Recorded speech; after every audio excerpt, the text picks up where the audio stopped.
안녕하세요. 뉴저지에 산지 20년째인 48세 김선미라고 합니다. 오늘 이렇게 사연을 보내게 된 건 정말 어디서 털어놓을 데가 없어서예요. 작년 가을에 한국에 계시던 저희 어머니를 모셔왔는데 솔직히 말씀드리면 매일이 전쟁 같습니다. 문화 충돌이라는 말로는 부족할 정도로 하루하루가 눈치 보고 조심하고 때로는 서로 상처받는 연속이에요. 처음 어머니를 모셔오게 된 이유부터 말씀드릴게요. 어머니는 74세이신데 아버지가 3년 전에 돌아가신 후로 혼자 지내셨어요. 처음에는 괜찮다고 자기 집에서 잘 지내겠다고 하셨는데 작년 여름부터 건강이 급격히 나빠지셨어요. 고혈압과 당뇨가 있으셨는데 무릎 관절염까지 생기면서 거동이 불편해지셨거든요. 한국에 있는 형님네가 어머니를 돌봐드리긴 했지만 형수님도 직장을 다니시고 조카들도 대학생이라 바쁘고 그런데 어머니가 어느 날 새벽에 넘어지셔서 응급실에 실려가신 적이 있었어요. 다행히 큰 상처는 없으셨지만 그때 형님이 전화하셔서 어머니 혼자 두기가 너무 위험하겠다고 하시더라고요. 사실 저도 계속 마음에 걸렸어요. 20년 동안 미국에 살면서 어머니께 효도다운 효도를 못했다는 생각이 늘 있었거든요. 1년에 한 번씩 한국에 가는 게 전부였으니까요. 남편이랑 상의하니까 어머니 연세도 많으시고 이참에 모셔와서 우리가 모시자고 하더라고요. 남편이 좋은 사람이에요. 20년 전에 결혼할 때부터 어머니를 친어머니처럼 섬겼거든요. 그래서 작년 8월에 어머니 영주권 신청을 시작했어요. 시민권자 자녀가 부모를 초청하는 건 서류만 제대로 준비하면 그리 어렵지 않다고 하더라고요. 물론 시간은 좀 걸리지만 IS 130 신청서부터 시작해서 MVC 단계 거쳐서 결국 작년 10월에 한국 대사관에서 면접까지 마쳤어요. 11월 말에 어머니가 미국에 오셨죠. 처음 공항에서 어머니를 뵈었을 때는 정말 기뻤어요. 20년 만에 어머니와 한 집에서 살게 된다는 게 꿈만 같았거든요. 어머니도 손주들 보신다고 많이 기뻐하셨고요. 그런데 문제는 그 다음부터였어요. 첫 번째 충격은 음식이었어요. 어머니는 한국에서 드시던 방식대로 사시려고 하시는데 저희 집은 이미 20년 동안 미국식으로 적응해서 살고 있었거든요. 아침에 일어나시자마자 선미야, 김치는 어디 있니? 된장찌개는 언제 끓여줄 거니? 이런 식으로 물어보시는 거예요. 사실 저희 집은 아침에 시리얼이나 토스트 간단한 걸로 때우는 편이에요. 아이들도 학교 가기 전에 바쁘고 남편도 출근 준비로 바쁘거든요. 그런데 어머니는 아침부터 제대로 된 한식을 원하시는 거예요. 미국에 살아도 한국 사람인데 아침부터 그런 서양 음식만 먹으면 어떻게 하니? 이런 말씀을 계속 하시더라고요. 어머니 말씀이 틀린 건 아니에요. 저도 한국 음식이 그립긴 하거든요. 하지만 매일 아침마다 찌개를 끓이고 반찬을 여러 가지 준비하는 건 현실적으로 어려웠어요. 주말에는 그래도 시간이 있으니까 어머니가 좋아하시는 음식들을 해드렸어요. 김치찌개, 된장찌개, 불고기 같은 것들. 그런데 평일에는 정말 힘들었거든요. 더 힘든 건 장보기였어요. 어머니가 한국 마트에 가자고 하시는데 저희 집에서 한국 마트까지는 차로 40분은 걸려요. 매일 갈 수는 없잖아요. 그럼 집 앞 마트에서 사면 되지 않느냐고 하셨는데 미국 마트에서 파는 채소들을 보시고는 이게 무슨 배추냐, 이게 무슨 무냐. 이런 식으로 말씀하시는 거예요. 특히 김치 때문에 정말 힘들었어요.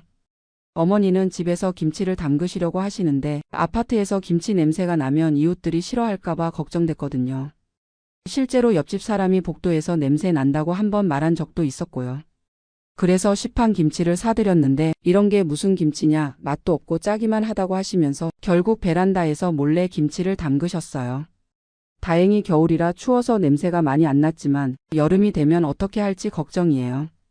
두 번째 문제는 의료 시스템이었어요.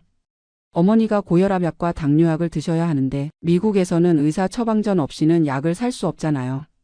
한국에서 가져오신 약이 떨어져서 급하게 병원에 모시고 갔는데 의사가 영어로만 설명하니까 어머니가 이해를 못하시는 거예요. 제가 통역을 해드렸지만 의학 용어들은 저도 정확히 모르는 게 많아서 어머니가 답답해 하셨어요. 한국에서는 의사가 이렇게 설명해 주는데 여기는 왜 이렇게 대충대충이냐고 하시면서 더 큰 문제는 의료비였어요. 어머니가 메디케어 자격이 안 되시니까 개인 보험을 들어야 하는데 나이가 많으셔서 보험료가 한 달에 $600가 넘더라고요. 그것도 모자라서 어머니가 한국에서 하시던 대로 침이나 부항 같은 걸 받고 싶어 하시는데 보험이 안 돼서 다 개인 부담이에요. 한 번 가면 100달러씩 나가니까 경제적으로도 부담이 되고. 세 번째는 아이들과의 관계였어요. 어머니가 오시기 전에는 손주들과 잘 지내실 거라고 생각했거든요. 1년에 한 번씩 한국 갈 때는 그랬거든요. 그런데 막상 같이 살아보니까 언어 문제가 생각보다 심각했어요. 저희 아이들이 한국어를 어느 정도는 하지만 일상 대화 정도지 깊은 얘기는 힘들거든요. 어머니는 손주들한테 한국의 예의 범절을 가르치시려고 하시는데 아이들은 이해를 못하는 거예요. 할머니한테 두 손으로 인사해야 한다. 어른 앞에서는 다리를 꼬고 앉으면 안 된다. 이런 것들. 아이들 입장에서는 갑자기 모르는 규칙들이 생기니까 불편해 하더라고요. 특히 16살인 큰아들은 맘 와이 더즈 그램 RANDMA 키프티엘 LIN 그램 미워투두? 이런 식으로 저한테 불평하고. 어머니도 답답하셨을 거예요. 손주들이 자기 말을 잘 안 듣고 한국어로 대화하는 것도 힘들어하고. 요즘 아이들은 예의가 없다고 계속 말씀하시더라고요. 가장 힘들었던 건 아이들 교육관이었어요. 어머니는 아이들이 공부를 더 열심히 해야 한다고 생각하시는데 저희는 아이들이 스트레스 받지 않는 선에서 적당히 하면 된다고 생각하거든요. 어머니가 아이들한테 너희는 한국 아이들보다 경쟁이 없어서 좋겠다. 한국 아이들은 밤늦게까지 공부한다. 이런 말씀을 하시니까 아이들이 부담스러워 하더라고요. 네 번째는 사회활동이었어요. 어머니를 한인교회에 모시고 갔는데 거기서 만난 분들과도 잘 안 맞으시더라고요. 여기 사람들은 한국 사람 같지가 않다고 하시면서 말투도 이상하고 생각하는 것도 다르다고 하시는 거예요.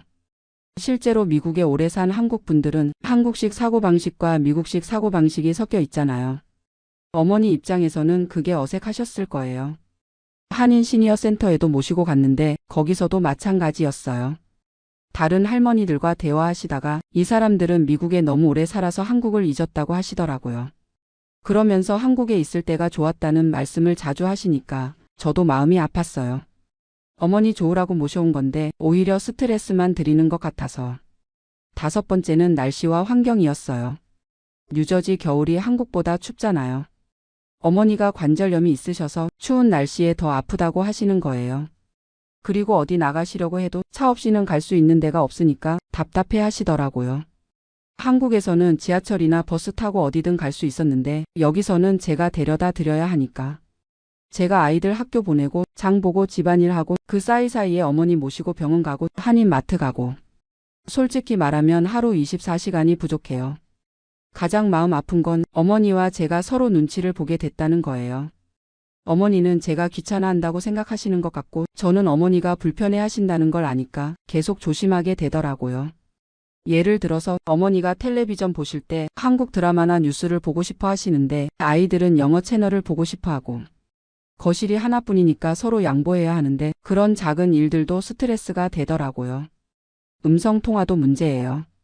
어머니가 한국에 있는 친구분들과 통화하실 때 시차 때문에 밤늦게 하시는 경우가 많은데 벽이 얇아서 소리가 다 들려요. 아이들이 공부하거나 잠자는 시간인데 어머니한테 조용히 해달라고 말씀드리기도 그렇고. 그리고 어머니가 가끔 한국에 돌아가고 싶다는 말씀을 하세요. 그럴 때마다 제 마음이 무너져 내려요. 어머니 좋으라고 모셔온 건데 오히려 불행하게 만든 것 같아서. 어떨 때는 제가 너무 이기적이었나 싶어요. 제가 편하려고 어머니를 제 생활 방식에 맞추려고 한 건 아닐까. 20년 동안 미국 생활에 익숙해져서 어머니 입장을 충분히 이해하지 못한 것 같기도 하고. 반대로 생각해보면 어머니도 74세의 나이에 완전히 다른 환경에 적응하시는 게 얼마나 힘드시겠어요.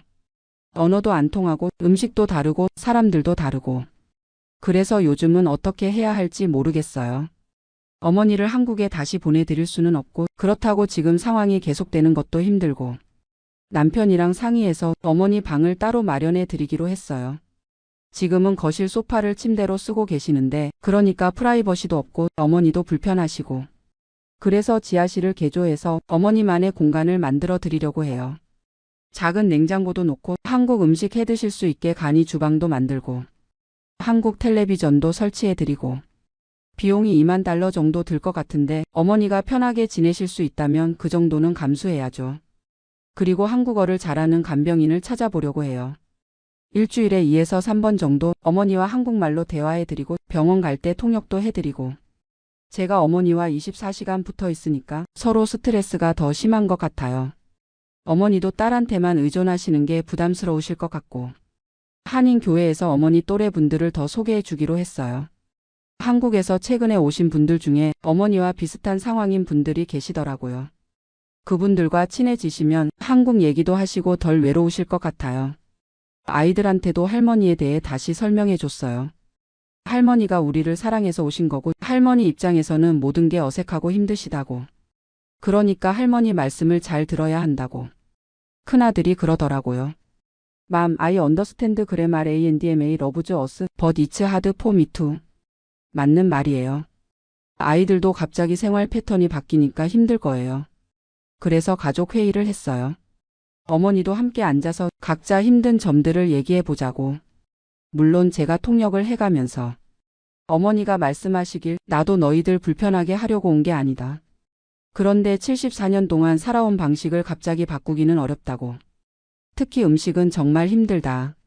매일 샌드위치나 피자만 먹을 수는 없지 않느냐고. 아이들도 솔직하게 얘기했어요. 할머니를 사랑하지만 갑자기 규칙들이 많아져서 어색하다고. 그리고 할머니와 대화하고 싶은데 한국어가 부족해서 답답하다고.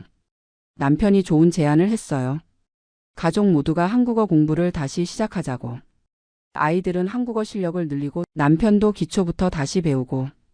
그러면 어머니와 대화하기도 쉬워지고 어머니도 덜 외로우실 거라고. 그리고 주말마다 한국 음식 만들기를 온 가족이 함께 하자고도 했어요. 어머니가 요리를 가르쳐 주시고 아이들이 도와드리면서. 그러면 어머니도 보람을 느끼시고 아이들도 한국 문화를 배울 수 있을 거라고. 실제로 지난 주말에 김치 담그기를 같이 했어요. 어머니가 직접 가르쳐 주시니까 아이들이 신기해하더라고요. 특히 딸아이가 할머니가 요리를 정말 잘하신다고 하면서 한국어로 할머니 고마워요라고 말하니까 어머니가 너무 기뻐하셨어요. 그 순간 깨달았어요. 문제는 서로 다른 문화가 아니라 서로를 이해하려는 노력이 부족했다는 것을. 어머니는 새로운 환경에 적응하시려고 애쓰고 계시고 저희도 어머니를 이해하려고 노력해야 하는 거죠. 시간이 필요한 일이지 하루아침에 해결될 문제가 아니라는 걸 알았어요. 지금은 조금씩 나아지고 있어요. 어머니도 미국 생활에 조금씩 적응하고 계시고 아이들도 할머니를 더 이해하게 됐고. 물론 아직도 어려운 점들이 많아요. 의료비 문제라든지 언어 장벽 문제라든지. 하지만 가족이 함께 노력하면 분명히 해결할 수 있을 거라고 생각해요. 무엇보다 어머니가 건강하게 오래 사시는 게 중요하니까요. 20년 동안 멀리서만 봤던 어머니와 이제 매일 같이 있을 수 있다는 게 감사해요. 비록 힘들긴 하지만 어머니의 마지막을 함께 할 수 있다는 것, 그리고 아이들이 할머니와 추억을 만들 수 있다는 것. 이런 것들이 모든 어려움을 감수할 만한 가치가 있다고 생각해요. 앞으로도 계속 어려운 일들이 있겠지만 가족이 함께 극복해 나갈 거예요. 어머니도 저희도 서로 조금씩 양보하고 이해하면서. 마지막으로 하고 싶은 말은 비슷한 상황에 계신 분들께 드리는 말인데요. 완벽한 해결책은 없는 것 같아요. 각 가정마다 상황이 다르고 부모님 성격도 다르고. 하지만 중요한 건 서로를 이해하려는 마음이에요. 그리고 시간을 갖고 천천히 적응해 나가는 것. 처음에는 모든 게 어색하고 힘들겠지만 결국은 가족이니까 잘 해나갈 수 있을 거예요. 지금도 어머니가 거실에서 한국 드라마를 보고 계세요. 가끔 웃음소리가 들리면 마음이 따뜻해져요. 어머니가 조금이라도 행복해 하시는 모습을 보면 모든 어려움이 다 보상받는 기분이거든요. 이 사연을 들어주셔서 감사하고 비슷한 상황에 계신 분들께 조금이라도 도움이 됐으면 좋겠어요. 안녕하세요. 저는 올해 62세이고 지금은 부산에 살고 있습니다. 사실 이 이야기를 누군가에게 털어놓기가 쉽지 않았어요. 아직도 주변 사람들은 제가 호주에서 잘 살고 있는 줄 알거든요. 소셜연금 받으면서 골드코스트 바닷가에서 여유롭게 지내고 있다고 생각하고 있을 거예요. 하지만 실제로는 작년 말에 몰래 돌아왔습니다. 아무에게도 말하지 않고 밤비행기를 타고 인천공항으로 돌아왔어요. 정말 창피하고 부끄러웠거든요. 그렇게 큰 소리치며 떠났는데 1년도 안 되어서 꼬리 빼고 도망치듯 돌아온 게 말이 되나요? 처음 호주행을 결심했을 때만 해도 모든 게 장밋빛이었어요.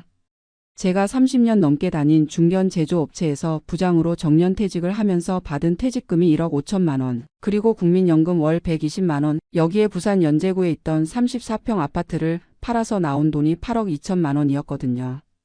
그때만 해도 이 정도면 호주에서 충분히 살 수 있을 거라고 생각했어요. 특히 아내가 몇 년 전부터 계속 호주 이민을 이야기했었거든요. 아내는 저보다 3살 어린 59세인데 요양보호사로 일하면서 노인분들을 많이 봐왔잖아요. 여보, 우리 나이 들어서 이렇게 살면 안 돼. 한국은 노인들한테 너무 각박해. 병원도 제대로 못 가고 연금도 턱없이 부족하고 자식들한테 짐 되기만 하는 게 뻔해. 사실 맞는 말이었어요. 저희 아버지도 치매로 몇 년간 고생하시다가 돌아가셨는데 그때 간병비만 월 200만 원씩 나가더라고요. 제가 아무리 회사에서 부장이라고 해도 그런 돈을 계속 댈 수는 없었거든요. 그래서 아내 말에 점점 마음이 기울기 시작했어요. 유튜브에서 호주 은퇴 이민 관련 영상들을 찾아보기 시작했고 정말 좋아 보이더라고요. 골드코스트에서 월 300만 원으로 여유롭게 사는 법. 호주 의료 시스템 한국과는 차원이 달라. 소셜연금까지 받으면 노후 걱정 끝. 이런 제목들에 완전히 빠져들었죠. 영상을 볼 때마다 가슴이 뛰었어요. 파란 바다, 깨끗한 공기, 여유로운 생활. 특히 의료 시스템 이야기가 제일 매력적이었어요. 메디케어라고 해서 영주권자나 시민권자는 병원비를 거의 안 낸다고 하더라고요. 한국처럼 이것저것 따져가며 보험 적용 안 되는 것 때문에 스트레스 받을 일도 없고 지피라고 하는 가정의한테 가면 웬만한 건 다 해결된다고 하니까요. 아내도 완전히 들떠 있었어요. 여보, 우리 나이에 새로운 도전해보자. 어차피 여기서도 외롭게 늙어갈 것, 그럼 바다 보면서 늙어가자.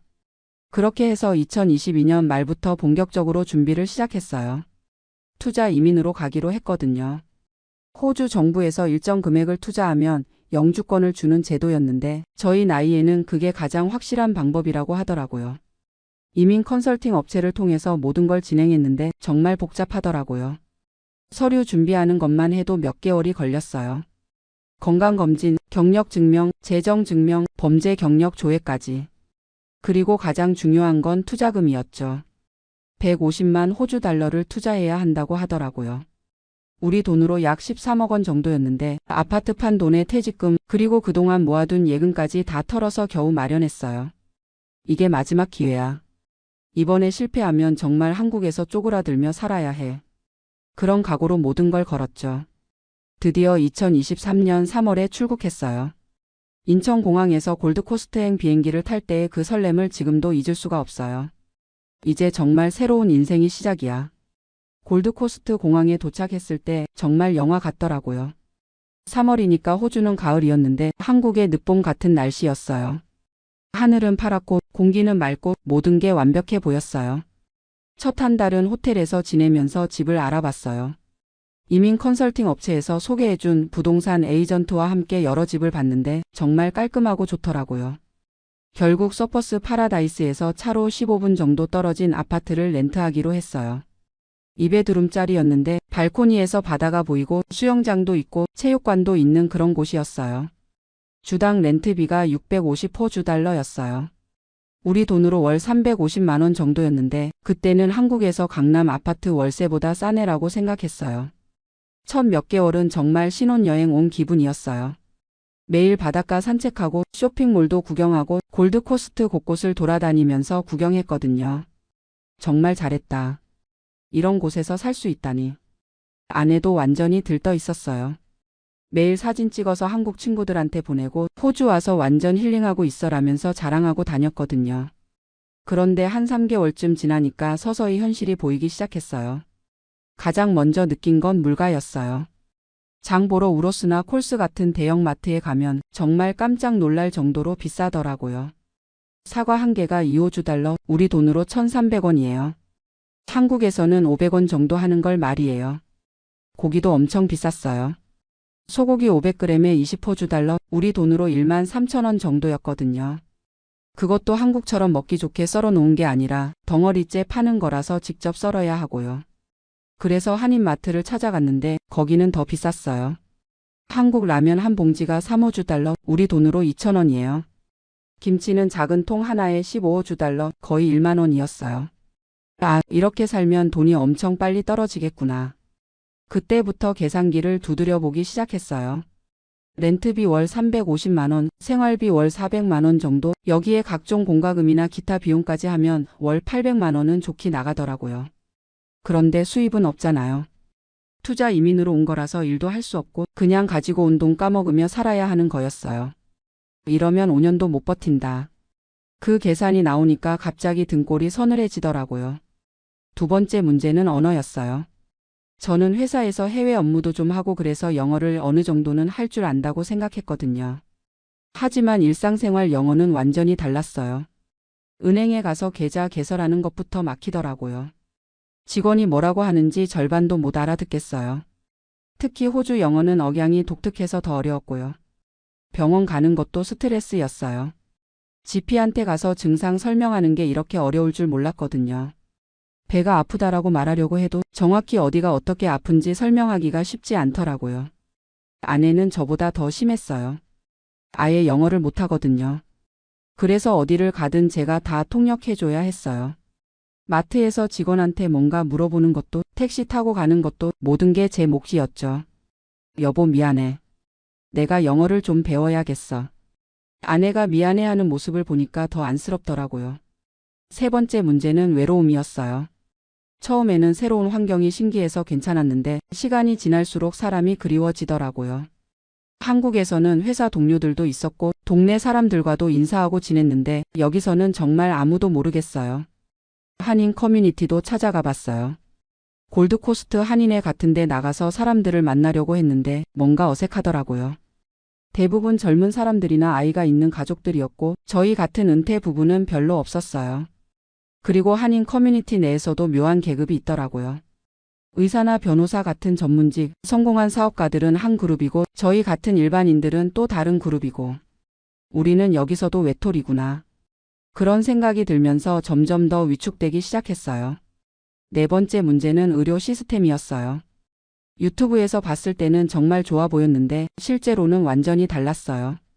GP 한 번 가는데도 예약을 며칠씩 기다려야 하고 막상 가서도 10분 정도 간단히 보고 끝이에요.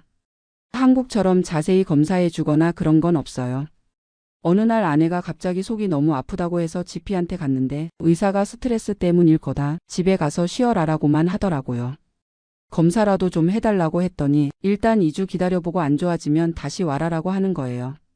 한국이었으면 당장 내시경도 하고 피검사도 하고 그랬을 텐데 여기서는 그런 게 없어요. 정말 급한 게 아니면 다 기다려보라고 해요. 그리고 치과는 더 심했어요. 아내 이가 아파서 치과에 갔는데 간단한 치료인데도 500호주 달러, 우리 돈으로 32만 원을 내라고 하더라고요. 메디케어 적용도 안 되고요. 이게 뭐야? 유튜브에서는 의료비 걱정 없다고 했는데 그때부터 인터넷으로 정보를 더 찾아보기 시작했어요. 그러니까 진짜 현실이 보이더라고요.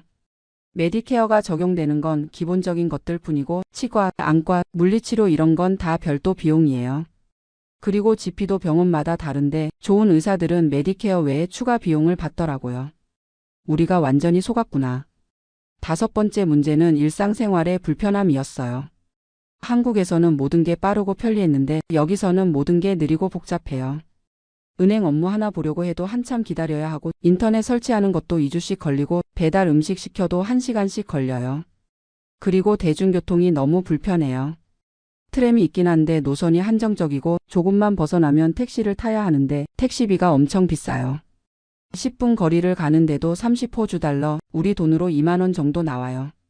그래서 차를 사야겠다고 생각했는데 중고차도 엄청 비싸더라고요. 10년 된 일반 세단이 3만 호주 달러, 우리 돈으로 2천만 원이에요. 여기에 보험료, 등록비, 주차비까지 하면 또 엄청난 돈이 들어가는 거죠. 여섯 번째로 가장 힘들었던 건 아내의 우울증이었어요. 아내가 점점 말을 안 하기 시작했어요.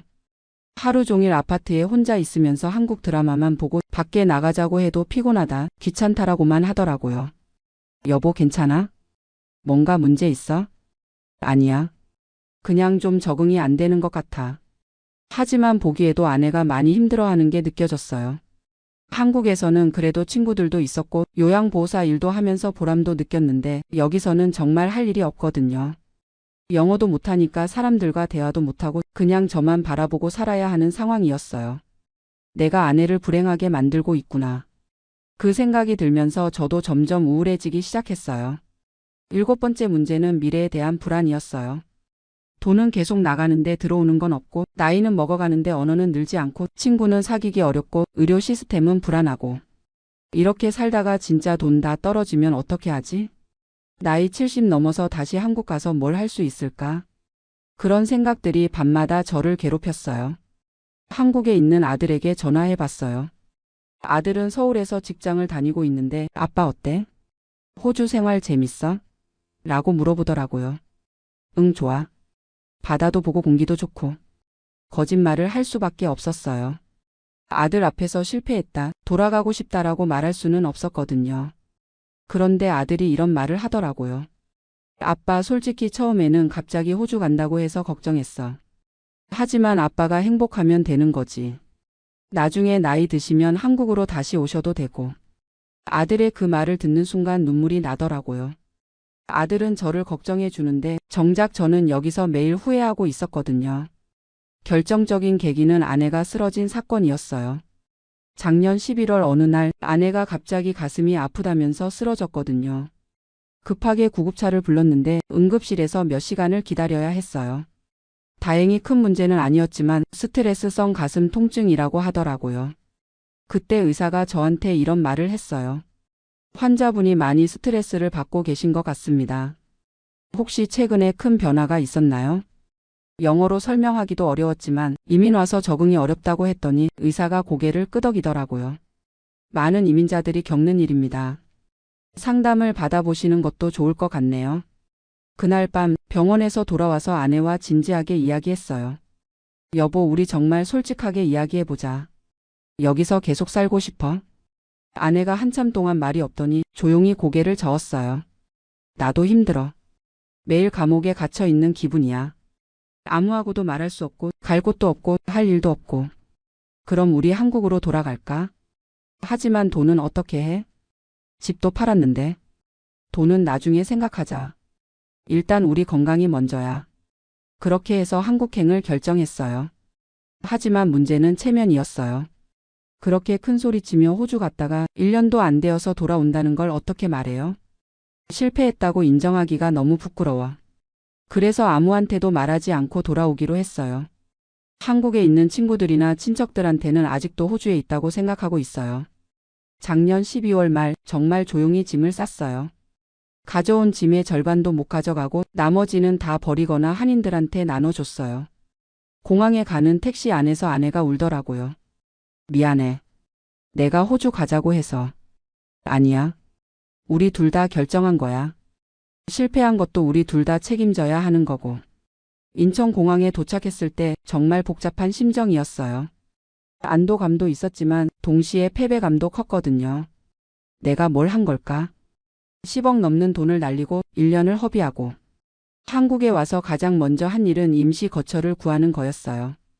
다행히 아내 언니가 서울에 작은 원룸을 하나 가지고 있어서 거기서 임시로 지내게 됐어요. 그리고 현실적인 문제들을 하나씩 해결해야 했어요. 건강보험 재가입, 주민등록신고, 은행 계좌 정리. 가장 큰 문제는 주거였어요. 집을 팔고 간 거라서 살 곳이 없거든요. 나이 60 넘어서 전세 구하기도 쉽지 않고 보증금도 많이 들어가고. 결국 부산으로 내려와서 작은 아파트를 전세로 구했어요. 예전에 살던 연제구는 너무 비싸서 사하구 쪽으로 왔거든요. 25평짜리 작은 아파트인데 전세 보증금이 3억 5천만 원이었어요. 호주에서 남은 돈으로 겨우 구한 집이에요. 지금은 아내가 다시 요양보호사 일을 시작했어요. 저는 아직 일자리를 찾고 있는데 나이가 있다 보니까 쉽지 않네요. 국민연금은 다행히 계속 받을 수 있어서 그걸로 최소한의 생활은 할 수 있어요. 가끔 호주에서 알던 한인들한테 연락이 와요. 어떻게 지내세요? 요즘 날씨 좋죠? 라고 하면 네, 잘 지내고 있어요 라고 대답할 수밖에 없어요. 아직도 돌아왔다는 사실을 털어놓지 못하겠거든요. 이제 와서 생각해 보니까 제가 너무 성급했던 것 같아요. 유튜브나 인터넷 정보만 믿고 실제 현실은 제대로 파악하지 못했어요. 호주가 나쁜 나라는 아니에요. 젊고 영어를 잘하고 적응력이 좋은 사람들에게는 정말 좋은 곳일 거예요. 하지만 저희 같은 60대 부부, 영어도 서툴고 새로운 환경에 적응하기 어려운 사람들에게는 쉽지 않은 곳이었어요. 특히 경제적인 부분에서 계산을 잘못했어요. 물가가 생각보다 훨씬 비쌌고 렌트비도 계속 오르더라고요. 저희가 살던 아파트도 1년 계약이 끝날 때쯤 되니까 주당 $750로 올려달라고 하더라고요. 월 40만 원이 더 오른 거죠. 그리고 사회적 고립감이 생각보다 컸어요. 한국에서는 그래도 동네 사람들과 인사하고 마트 가서도 직원들과 농담 몇 마디 주고받고 그랬는데 호주에서는 정말 투명 인간이 된 기분이었어요. 언어 장벽 때문에 깊은 대화를 할 수 없으니까 사람들과의 관계가 표면적일 수밖에 없더라고요. How are you? Fine, thank you. 이런 식의 인사말 정도가 전부였어요. 아내는 더 심했죠. 저라도 어느 정도 영어로 소통이 가능했지만 아내는 정말 한마디도 못하니까 하루 종일 집에만 있을 수밖에 없었어요. 한인 커뮤니티에서 만난 사람들 중에는 10년, 20년 살아도 영어가 늘지 않는 분들이 많더라고요. 특히 여성분들은 더 그랬어요. 남편 따라서 온 경우가 많아서 사회적 활동을 할 기회가 별로 없거든요. 10년 후에도 우리가 지금처럼 살고 있을까? 그런 생각이 들면서 정말 무서워졌어요. 그리고 의료 시스템도 생각과 달랐어요. GP 시스템 자체는 나쁘지 않은데 한국처럼 빠르고 정확한 진단을 기대하면 안 되더라고요. 한 번은 제가 무릎이 아파서 GP한테 갔는데 나이 때문이다, 진통제 먹어라라고만 하더라고요. 한국이었으면 엑스레이도 찍고 MRI도 찍어서 정확한 진단을 받았을 텐데 여기서는 그런 검사를 받으려면 몇 주씩 기다려야 해요. 그리고 전문의를 보려면 GP 소개서가 있어야 하는데 그것도 몇 주 기다려야 하고 막상 전문에 만나서도 10분 정도 보고 끝이에요. 치과는 정말 문제였어요. 아내가 임플란트를 하나 해야 하는 상황이었는데 견적을 받아보니까 6천 호주 달러, 우리 돈으로 거의 400만 원이더라고요. 한국에서 하면 150만 원 정도인데 말이에요.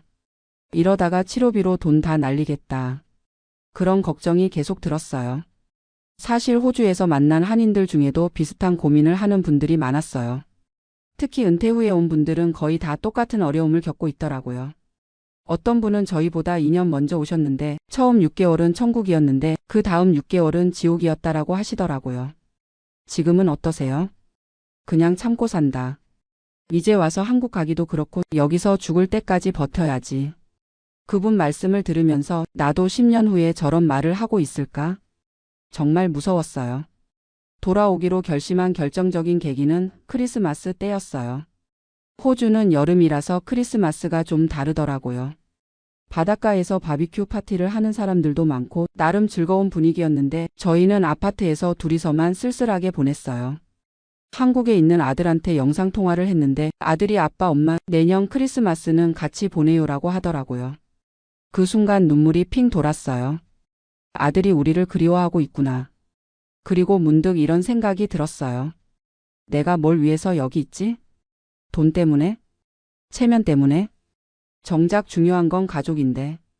아내도 비슷한 생각이었나 봐요. 그날 밤에 진지하게 이야기했거든요. 여보, 우리 정말 솔직해지자. 여기서 행복해?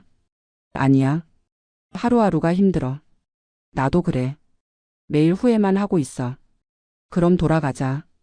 체면 따위는 나중에 생각하고. 그렇게 해서 귀국을 결정했어요. 짐을 정리하면서 정말 많은 생각이 들었어요. 1년 전에 가져온 물건들을 보면서 그때는 정말 희망에 가득 차 있었는데라는 생각이 들더라고요. 한국 음식 만들려고 가져온 압력솥, 김치 냉장고까지 사서 쓰다가 다 버리고 왔어요. 정말 아까웠지만 배송비가 더 비싸니까 어쩔 수 없었죠. 공항에서 체크인할 때 직원이 한국에 가는 이유가 뭐예요? 라고 물어보더라고요. 가족 때문에 잠깐 가는 거예요 라고 대답했는데 사실은 영영 돌아가는 길이었거든요. 비행기 안에서 아내가 제 손을 꽉 잡더라고요. 고생했어. 그 한마디에 그동안 참았던 게 다 터져서 울컥했어요. 인천공항에 도착해서 입국심사 받을 때 정말 오랜만에 한국말을 들으니까 왜 그렇게 반갑던지. 어서 오세요라는 말이 그렇게 따뜻하게 들릴 줄 몰랐어요. 공항에서 나와서 첫 번째로 한 일이 편의점에서 김밥 사 먹는 거였어요. 1년 만에 먹는 진짜 한국 김밥이 그렇게 맛있을 수가 없더라고요. 호주에서 한인마트에서 파는 김밥도 있었지만 역시 한국 것과는 차이가 있었거든요. 지금 한국에 온 지 3개월 정도 됐는데 아직도 적응 중이에요. 이상하게 들릴지 모르지만 한국에 와서도 적응이 필요하더라고요.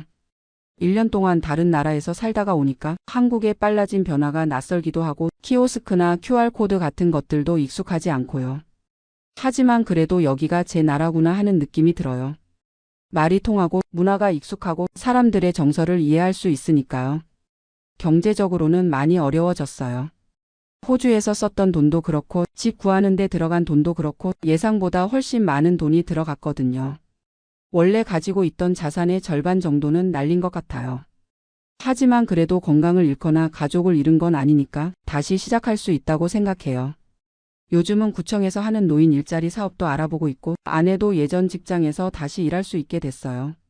물론 예전처럼 여유롭지는 않지만 그래도 하루하루가 불안하지는 않아요. 가끔 호주에서 찍은 사진들을 보면 정말 예쁘긴 하더라고요. 파란 바다, 깨끗한 하늘, 여유로운 풍경. 하지만 그게 다가 아니라는 걸 깨달았어요. 아무리 환경이 좋아도 언어가 안 통하고 문화가 다르고 사회적 관계를 맺을 수 없으면 결국 외로울 수밖에 없더라고요. 특히 저희 나이에는 더 그런 것 같아요. 젊을 때는 적응력도 좋고 새로운 도전에 대한 에너지도 있지만 60 넘어서는 안정감이 더 중요한 것 같아요. 지금도 가끔 후회는 해요. 좀 더 준비를 철저히 했으면 어땠을까? 영어를 더 잘했으면 어땠을까? 하지만 결과적으로는 돌아온 게 잘한 일 같아요. 아내도 한국 와서 얼굴이 많이 밝아졌거든요. 예전 동료들도 만나고 친구들과도 수다 떨고 그러면서 점점 원래 모습을 찾아가고 있어요. 여보, 그래도 우리 한번 도전해 본 거니까. 후회는 하지 말자. 아내가 이렇게 말해주니까 마음이 좀 놓이더라고요. 요즘 가끔 은퇴 이민을 고민하는 분들한테 연락이 와요. 형님, 호주 어때요? 저희도 생각 중인데. 그럴 때마다 뭐라고 대답해야 할지 고민돼요. 솔직하게 말하자니 제 실패를 인정하는 것 같고 그렇다고 좋다고만 할 수도 없고. 대부분 신중하게 생각해 보세요. 생각보다 쉽지 않아요라고 말하죠. 이민이 나쁘다는 게 아니에요. 정말 철저히 준비하고 현실적인 계획을 세워서 가면 충분히 성공할 수 있을 거라고 생각해요. 하지만 저처럼 유튜브 몇 개 보고 로망만 가지고 떠나면 안 된다는 걸 깨달았어요. 특히 언어는 정말 중요해요. 일상 대화 정도는 자유롭게 할 수 있어야 하고 복잡한 상황에서도 의사소통이 가능해야 해요. 저처럼 어느 정도 한다는 수준으로는 부족해요. 그리고 경제적 계획도 훨씬 여유 있게 세워야 해요. 저는 한국에서 계산한 것보다 2배 정도 더 들었거든요. 물가도 생각보다 비싸고 예상하지 못한 비용들도 많이 생겨요. 무엇보다 가족과의 관계를 잘 생각해 봐야 해요. 자녀들이 한국에 있다면 정말 평생 떨어져 살 각오가 되어 있는지, 명절이나 중요한 순간들을 혼자 보낼 수 있는지. 저는 그런 부분들을 깊이 생각해 보지 못했어요. 그냥 나중에 아들이 놀러 오면 되지라고 생각했는데 실제로는 그렇게 간단하지 않더라고요. 지금은 서서히 한국 생활에 적응해 가고 있어요. 물론 경제적으로는 예전보다 빠듯하지만 마음은 훨씬 편하네요. 동네 마트에서 아주머니들과 인사하고 병원에서 의사 선생님과 자세히 상담하고 버스에서 다른 승객들과 자연스럽게 대화하고 이런 일상적인 것들이 얼마나 소중한지 깨달았어요. 가끔 예전 직장 동료들을 만나면 야, 호주 갔다가 왜 돌아왔어? 라고 물어봐요. 아직은 잠깐 일 때문에 왔다라고 둘러대고 있지만 언젠가는 진실을 말해야겠죠. 부끄럽기는 하지만 제 경험이 다른 분들에게는 도움이 될 수도 있을 것 같아요. 은퇴 이민이 무조건 나쁘다는 게 아니라 정말 신중하게 준비하고 결정해야 한다는 것을요. 요즘 아내와 가끔 이런 이야기를 해요. 우리 나이에 뭐든 도전해 볼 수 있다는 걸 확인한 거 아니야? 1년이라는 시간과 많은 돈을 들여서 배운 값비싼 교훈이지만 그래도 후회는 하지 않으려고 해요. 지금은 한국에서 소소한 행복을 찾아가는 중이에요. 동네 카페에서 마시는 커피, 시장에서 사온 싱싱한 채소로 만든 저녁, 오랜만에 만난 친구들과의 수다. 이런 것들이 진짜 행복이었구나 하는 생각이 들어요. 앞으로의 계획은 크지 않아요. 건강 잘 챙기고 아내와 함께 평범하게 살고 가끔 아들 보러 서울 올라가고 그냥 그런 평범한 노후를 보내려고 해요. 거창한 꿈이나 로망보다는 현실적이고 안정적인 삶을 추구하게 됐거든요. 호주에서의 1년이 저에게 가르쳐 준 건 진짜 중요한 것은 어디에 사느냐가 아니라 누구와 어떻게 사느냐라는 거였어요. 아무리 좋은 곳에 살아도 소통할 수 없고 관계를 맺을 수 없으면 결국 외로운 삶일 수밖에 없다는 걸 깨달았어요. 그래서 지금 이 순간 한국에서 아내와 함께 말이 통하는 사람들 사이에서 살아갈 수 있다는 것에 감사하고 있어요. 비록 실패한 이민이었지만 그 경험을 통해서 정말 소중한 것들을 다시 발견할 수 있었으니까요. 안녕하세요, 여러분. 저는 올해 68세 박정호라고 합니다. 지금 이 순간 호주 시드니에 있는 제 작은 아파트에서 이 이야기를 들려드리고 있어요. 창문 너머로 보이는 시드니 하버브리지를 바라보면서 말이죠. 솔직히 제가 이런 날이 올 거라고는 꿈에도 생각 못했어요. 68세의 암을 완치하고 게다가 호주 영주권까지 받아서 이곳에서 새로운 인생을 시작하게 될 줄이야. 정말 믿기지 않는 일이죠. 처음부터 차근차근 말씀드릴게요. 저는 부산에서 태어나서 30년 넘게 중소기계 회사에서 일했어요. 별로 특별할 것도 없는 평범한 사람이었죠. 아내 순자하고 결혼해서 아들 하나 낳고 그저 성실하게만 살았어요. 큰 욕심도 없었고 그냥 가족들이 건강하고 행복하기만 하면 된다고 생각했거든요. 우리 아들 민수가 10년 전에 호주로 이민을 갔어요. 처음에는 많이 섭섭했죠. 하지만 아들이 선택한 길이니까 응원해 주자고 생각했어요. 그리고 그곳에서 호주 사람인 리사라는 좋은 여자를 만나서 결혼도 하고 손자 2명도 낳았거든요. 2년 전까지만 해도 저는 평범한 은퇴자였어요. 매일 아침 6시에 일어나서 동네 뒷산을 산책하고 오후에는 동네 어르신들과 바둑도 두고 가끔 아들 가족과 화상통화하면서 손자들 얼굴 보는 게 가장 큰 즐거움이었죠. 그런데 2년 전 봄이었어요. 갑자기 배가 아프기 시작했거든요. 처음에는 그냥 체했나 보다 했는데 계속 아픈 거예요. 순자가 병원에 가보자고 해서 동네 병원에 갔는데 거기서 큰 병원으로 가보라고 하더라고요. 큰 병원에서 검사를 받고 나서 의사 선생님이 저를 따로 부르시더라고요. 그때 이미 뭔가 안 좋은 예감이 들었어요. 박정호 환자분 검사 결과 대장암 3기로 진단됩니다. 그 순간 머리가 하얘졌어요. 암이라니. 68세에 암 진단을 받다니. 순자도 옆에서 울음을 터뜨리고 저도 뭐라고 말해야 할지 모르겠더라고요. 의사 선생님이 말씀하시기를 나이가 많으셔서 적극적인 치료는 좀 부담스럽다고 하시는 거예요. 항암 치료를 하면 몸이 많이 힘들 텐데 이 나이에 과연 견딜 수 있겠느냐는 말씀이셨죠. 선생님, 그럼 어떻게 해야 하나요? 일단 수술을 해보겠지만 나이를 고려해서 최소한으로만 하겠습니다. 항암 치료는? 일단 수술 후 상태를 보고 결정하죠. 그 말투에서 이미 포기하는 분위기가 느껴졌어요. 나이가 많으니까 어차피 오래 못 살 거라는 식으로 들렸거든요. 물론 의사 선생님 나름대로는 현실적인 판단을 하신 거겠지만 그때 저는 정말 화가 났어요. 집에 와서 아들한테 전화를 했어요. 민수가 전화를 받자마자 제가 울음부터 터뜨렸어요. 아빠 왜 그러세요? 무슨 일이에요? 민수야, 아빠가 암에 걸렸다. 전화 너머로 한동안 아무 소리가 안 들렸어요. 그러더니 민수가 떨리는 목소리로 물어보더라고요. 아빠 몇 기예요? 어디 암이에요? 상황을 자세히 설명해 주니까 민수가 갑자기 이렇게 말하는 거예요. 아빠 호주로 오세요. 여기서 치료 받으세요. 뭔 소리야? 내가 영어도 못하는데 어떻게 외국에서 병원을 다녀? 아빠 여기 의료 시스템이 정말 좋아요. 나이 때문에 치료를 포기하지 않아요. 리사가 간호사였거든요. 리사가 도와줄 수 있어요. 며느리 리사가 간호사였다는 건 알고 있었지만 설마 제가 외국에서 치료를 받을 거라고는 생각도 못했죠. 민수가 계속 설득했어요. 호주에서는 나이에 상관없이 최선의 치료를 해준다고, 정부에서 의료비 지원도 많이 해준다고. 특히 암 환자들한테는 정말 잘해준다고 하더라고요. 순자랑 이틀 동안 고민했어요. 언어 문제도 걱정되고 돈도 많이 들 것 같고 무엇보다 나이 많은 사람이 외국에서 고생하는 게 맞나 싶었거든요. 그런데 결정적인 순간이 있었어요. 한국 병원에서 수술 전 상담을 받는데 젊은 의사가 이렇게 말하더라고요. 어르신, 솔직히 말씀드리면 이 나이에 완치를 기대하기는 어렵습니다. 그냥 편안하게 지내시는 것도 하나의 방법이에요. 그 순간 정말 화가 머리끝까지 났어요. 68세가 그렇게 늙은 나이인가요? 아직 더 살고 싶은데 손자들 크는 것도 보고 싶은데 벌써 포기하라고 하다니. 그날 밤 순자한테 말했어요. 순자야, 호주로 가자. 우리 거기서 한번 해보자. 당신이 결정한 거면 나도 따라갈게요. 다음 날 바로 민수한테 전화했어요. 호주로 가겠다고 모든 걸 준비해 달라고. 민수가 얼마나 기뻐했는지 몰라요. 바로 관광비자 신청을 도와주고 제 의료 기록들을 영어로 번역하는 것도 다 알아봐 주더라고요. 한 달 후에 저희는 시드니 공항에 도착했어요.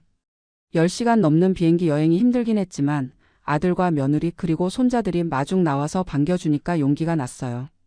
그런데 막상 호주에 와보니까 현실이 만만치 않더라고요. 일단 모든 게 영어였거든요. 병원 가서도 뭔 말인지 하나도 못 알아듣겠고 의사 선생님이 뭐라고 하는지도 모르겠고. 처음에 갔던 병원에서도 좀 차가운 반응이었어요. 관광객이 암 치료를 받으러 왔다고 하니까 의료진들이 좀 의아해 하더라고요. 영어도 못하는 노인이 와서 뭘 어쩌자는 건지 이런 눈빛이었죠. 다행히 며느리 리사가 간호사여서 의료 시스템을 잘 알고 있었어요. 리사가 이것저것 알아보더니 시드니에 있는 큰 병원 중에 한국계 의사가 있는 곳을 찾아줬어요. 그분이 바로 김재진 선생님이었어요. 이세 한국계 호주인이셨는데 종양학 전문의였거든요. 김 선생님을 처음 만났을 때 정말 반가웠어요. 한국말로 대화할 수 있다는 것만으로도 얼마나 든든했는지 몰라요. 김 선생님이 제 검사 결과를 보시더니 이렇게 말씀하시는 거예요. 박 선생님, 나이는 숫자일 뿐입니다. 68세면 아직 젊으세요. 충분히 치료 가능해요. 그 말을 듣는 순간 눈물이 왈칵 나왔어요. 한국에서는 나이 때문에 포기하라고 하던 것을 여기서는 나이가 문제없다고 하니까 얼마나 고마웠는지. 김 선생님이 설명해 주시기를 호주에서는 환자의 나이보다는 전체적인 건강 상태와 치료 의지를 더 중요하게 본다고 하시더라고요. 68세면 평균 수명을 고려했을 때 충분히 치료할 가치가 있다는 거죠. 본격적인 검사를 다시 받았어요. 한국에서 받았던 검사보다 훨씬 정밀하고 자세했어요. 그리고 놀라운 건 환자와 가족에게 모든 걸 상세히 설명해 주는 거였어요. 치료 계획부터 시작해서 예상되는 부작용, 성공 확률까지 다 알려주더라고요. 치료비 문제도 걱정이었는데 병원 사회복지사가 와서 상담을 해줬어요. 관광비자로 와서 치료를 받는 거지만 응급의료 상황으로 분류돼서 당장 큰 돈을 낼 필요는 없다고 하더라고요. 나중에 계산서를 받긴 하지만 여러 자선단체에서 도움을 받을 수 있는 방법도 있다고 했어요. 특히 캔서 카운셀이라는 곳에서 암 환자들을 많이 도와준다고 하더라고요. 실제로 나중에 그곳에서 교통비, 숙박비 같은 것들을 많이 지원받았어요. 드디어 수술을 받았어요. 한국에서는 나이 때문에 최소한으로만 하겠다고 했던 수술을 여기서는 완전히 제거하는 수술을 해주셨어요. 수술 시간도 5시간이나 걸렸어요. 수술 후에 깨어났을 때 김 선생님이 웃으시면서 말씀하시더라고요. 성공적으로 끝났습니다. 전이도 생각보다 적었고 깨끗하게 제거했어요. 그때 정말 하늘이 노래지는 것 같았어요. 순자도 옆에서 울면서 고마워했고 민수와 리사, 손자들까지 모두 와서 축하해줬어요. 하지만 진짜 힘든 건 항암 치료였어요. 6개월 동안 받았는데 정말 죽을 만큼 힘들더라고요. 토하고 머리카락 빠지고 몸무게도 10kg 넘게 빠졌어요. 그런데 신기한 건 병원 시스템이 정말 체계적이었다는 거예요. 항암 치료 받을 때마다 간호사들이 상태를 꼼꼼히 체크해주고 부작용이 심하면 바로 의사에게 연결해주고 심리 상담사도 와서 정신적으로 도와주고 가장 힘들었을 때 한국계 환자 모임도 만났어요. 저처럼 호주에서 암 치료를 받고 있는 한국 분들이 여러 명 계시더라고요. 그분들과 이야기하면서 많은 위로와 용기를 얻었어요. 특히 기억에 남는 분이 계세요. 70대 할머니셨는데 3년 전에 유방암 진단받고 호주에서 치료받아서 완치되신 분이었어요. 그분이 저한테 이렇게 말씀하시더라고요. 정호 씨, 여기서는 나이가 문제가 아니에요. 의지가 중요해요. 끝까지 포기하지 말아요. 그 말씀이 정말 큰 힘이 됐어요. 항암 치료를 받으면서 놀란 게 또 있었어요. 호주 정부에서 제공하는 지원이 정말 많더라고요. 교통비 지원, 숙박비 지원, 심지어 식비까지 도와주는 프로그램들이 있었어요. 저희가 관광비자로 왔는데도 인도적 차원에서 많은 도움을 받을 수 있었거든요. 6개월간의 항암 치료가 끝나고 재검사를 받았어요. 그때 김 선생님이 보여주신 검사 결과를 지금도 잊을 수 없어요. 박 선생님 축하드립니다. 완전 관해입니다. 암세포가 하나도 발견되지 않았어요. 완전 관해. 완치라는 뜻이었어요. 그 순간 저는 김 선생님 앞에서 대성통곡을 했어요. 순자도 민수도 리사도 모두 울었어요. 68세에 받은 새 생명이었거든요. 김 선생님이 말씀하시길 제 나이에 이 정도로 완벽하게 회복된 케이스는 정말 드물다고 하시더라고요. 의료진들도 모두 놀라워했어요. 정말 기적이에요. 선생님의 강한 의지와 가족의 사랑이 만들어낸 기적입니다. 그때부터 새로운 고민이 시작됐어요. 한국으로 돌아갈 것인가 아니면 호주에서 계속 지낼 것인가. 사실 처음 계획은 치료만 받고 한국으로 돌아가는 거였어요. 하지만 6개월 동안 호주에서 지내면서 생각이 많이 바뀌었거든요. 일단 의료 시스템이 너무 좋았어요. 정기 검진도 체계적이고 만약 재발한다면 여기서 치료받는 게 훨씬 나을 것 같았어요. 그리고 무엇보다 아들 가족과 함께 있으면서 손자들과 많은 시간을 보낼 수 있었거든요. 민수가 먼저 제안했어요. 아빠, 엄마 여기서 계속 사세요. 제가 부모님 비자 신청해 드릴게요. 부모님 비자라는 게 있더라고요. 호주 시민권자나 영주권자의 부모는 특별한 비자를 받을 수 있다는 거였어요. 물론 절차가 복잡하고 시간도 오래 걸리지만 충분히 가능하다고 했어요. 순자와 상의했어요. 한국에 있는 집도 있고 친구들도 있는데 정말 여기서 살 것인가? 당신이 건강하게 살 수 있는 곳이 어디든 나는 따라갈게요. 순자의 이 말이 결정적이었어요. 민수가 바로 부모님 비자 신청을 도와줬어요. 서류도 엄청 많고 복잡했지만 리사가 영어를 잘해서 많이 도와줬어요. 신청서에는 제가 암을 완치했다는 의료 기록도 첨부했어요. 김 선생님이 특별히 상세한 의료 소견서를 써주셨거든요. 68세의 대장암 3기를 완치한 케이스라며 현재 건강 상태가 매우 양호하다고 써주셨어요. 비자 심사를 기다리는 동안 또 다른 문제가 생겼어요. 관광비자가 만료되어 가는 거였어요. 다행히 의료 비자라는 게 있어서 치료 기간 동안은 합법적으로 체류할 수 있었어요. 그 기간 동안 저는 새로운 경험들을 많이 했어요. 병원에서 만난 한국 분들과 함께 환자 모임도 만들었고 시드니 한인회에서 하는 프로그램에도 참여했어요. 특히 기억에 남는 건 제가 다른 암 환자분들에게 경험담을 들려드린 거예요. 처음에는 제가 도움을 받기만 했는데 나중에는 제가 다른 분들에게 용기를 드릴 수 있게 된 거죠. 나이 때문에 포기하지 마세요. 68세에도 완치할 수 있어요. 제 이야기를 듣고 용기를 얻으셨다는 분들이 계셔서 정말 보람찼어요.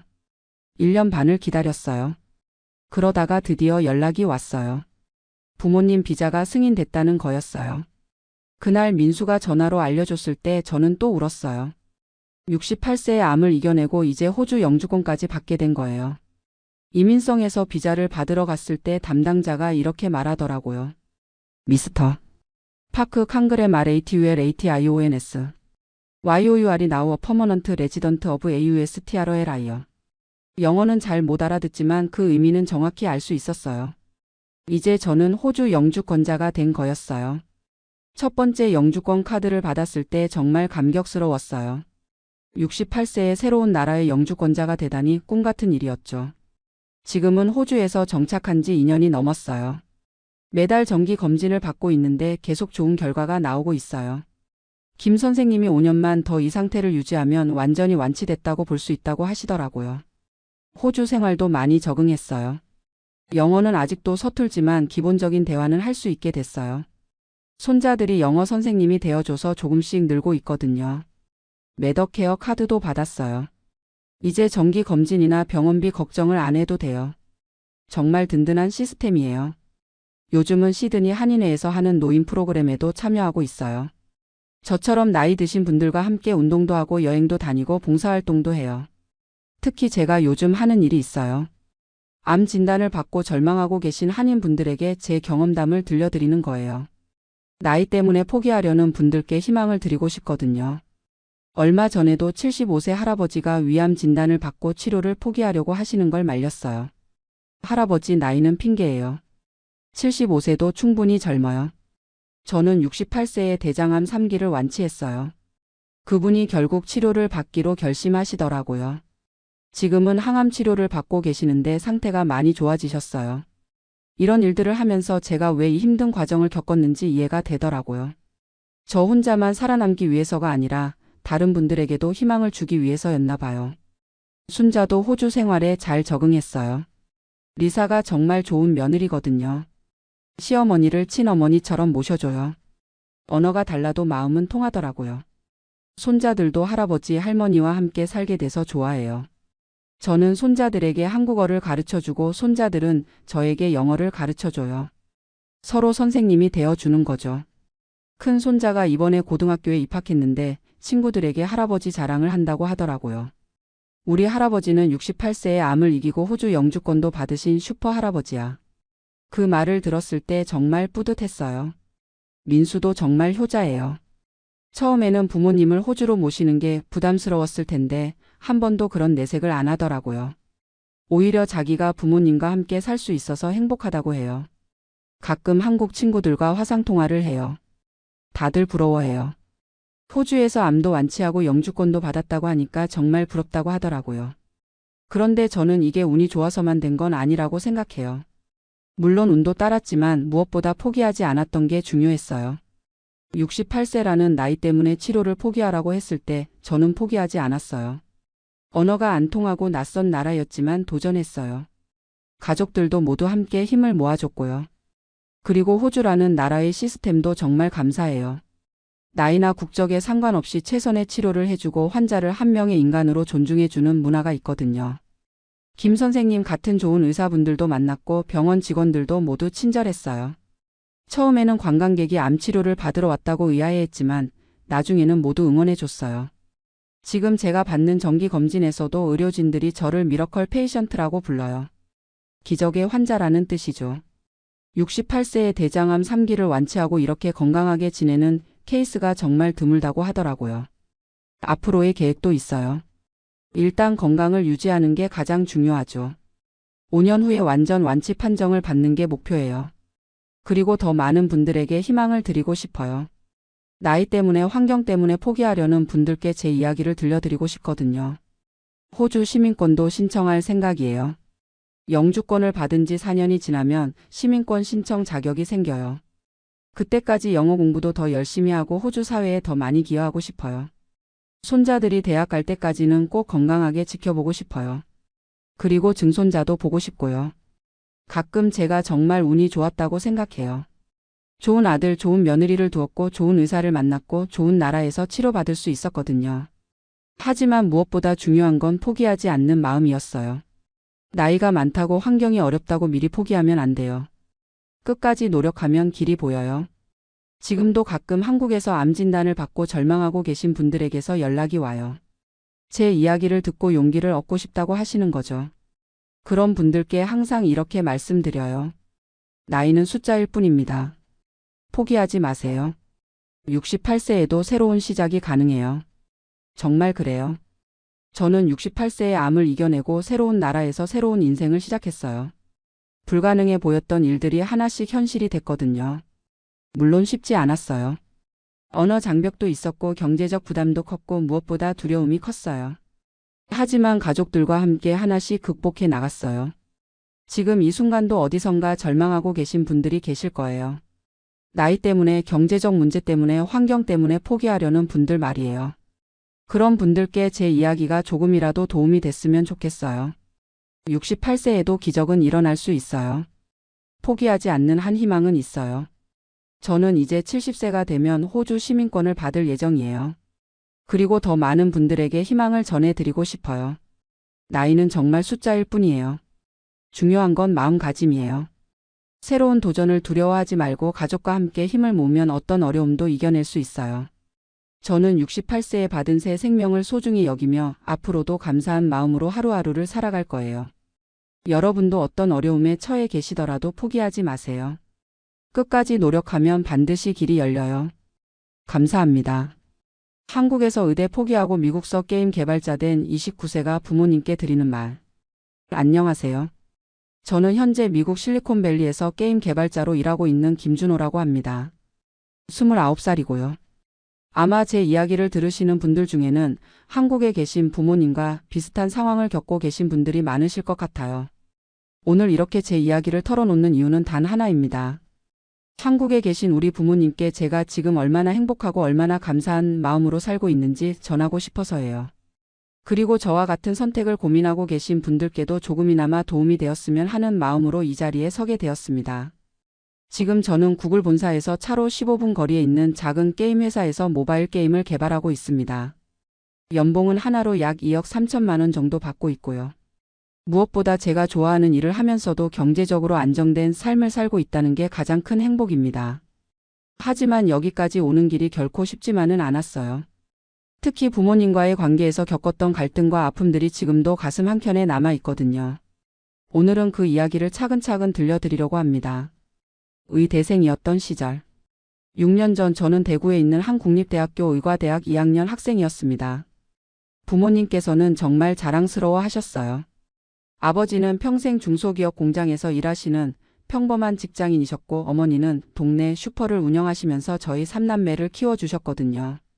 우리 아들이 의사가 된다, 이 말씀을 하실 때 부모님 얼굴에 떠오르는 뿌듯한 미소를 저는 지금도 생생하게 기억해요.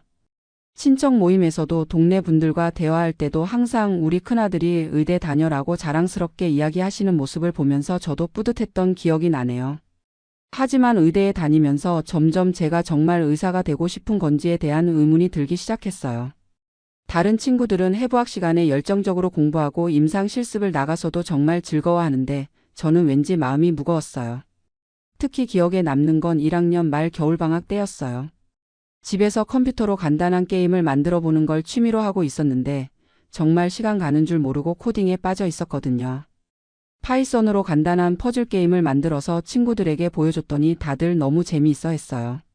그때 처음으로 내가 정말 좋아하는 건 이런 거구나 라는 생각이 들었어요.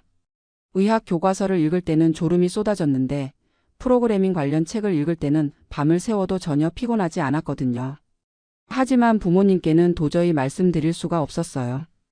고등학교 3년 동안 오직 의대만을 목표로 재수까지 하면서 공부했는데 갑자기 의사 말고 다른 걸 하고 싶어요 라고 말한다면 얼마나 실망하실까 생각하니까 차마 입이 떨어지지 않더라고요. 2학년이 되면서 본과 수업이 시작됐는데 정말 힘들었어요. 병리학, 양리학, 미생물학. 암기해야 할 내용들이 산더미 같았는데 전혀 흥미가 생기지 않았어요. 성적도 점점 떨어졌고요. 그러던 중 2018년 5월 제가 다니던 대학에서 창업동아리 활동을 시작했어요. 몰래 참여한 거였는데 거기서 모바일 게임 개발 프로젝트에 참여하게 됐어요. 의대 수업은 뒤처지고 있었지만 게임 개발만큼은 정말 열정적으로 했던 것 같아요. 3개월 만에 간단한 모바일 퍼즐 게임을 완성했는데 구글 플레이 스토어에 올려서 첫 달에 다운로드 수가 10,000건을 넘었어요. 광고 수익으로 15만 원 정도 벌었는데 그 돈이 그렇게 뿌듯할 수가 없었어요. 제가 만든 걸로 다른 사람들이 즐거워하고 거기서 수익까지 나온다는 게 정말 신기했거든요. 그때부터 본격적으로 고민이 시작됐어요. 의학과 2학년 2학기 중간고사에서 3과목을 낙제했어요. 제 시험을 봐야 하는 상황이 되니까 부모님께서 너무 걱정하시더라고요. 준호야, 요즘 무슨 일 있니? 1학년 때는 성적이 좋았는데 왜 이렇게 됐지? 어머니가 전화로 걱정스러운 목소리로 물어보셨을 때 정말 가슴이 찢어질 것 같았어요. 갈등의 심화. 2018년 가을 저는 드디어 부모님께 솔직한 마음을 털어놓기로 결심했어요. 추석 연휴 때 집에 내려가서 가족들이 모두 모인 자리에서 이야기했죠. 아버지, 어머니. 저 사실은 의사가 되고 싶지 않아요. 컴퓨터 프로그래밍이 정말 좋고 게임 개발자가 되고 싶어요. 그 순간의 정적을 저는 평생 잊을 수 없을 것 같아요. 아버지 얼굴이 하얗게 질려가는 게 보였고 어머니는 뭔 소리야 갑자기? 하시면서 당황하시더라고요. 게임? 게임 만드는 게 뭐가 직업이야? 그런 걸로 어떻게 밥벌이를 하겠다는 거니? 아버지의 목소리가 점점 커지셨어요. 저는 준비해간 자료들을 보여드렸어요.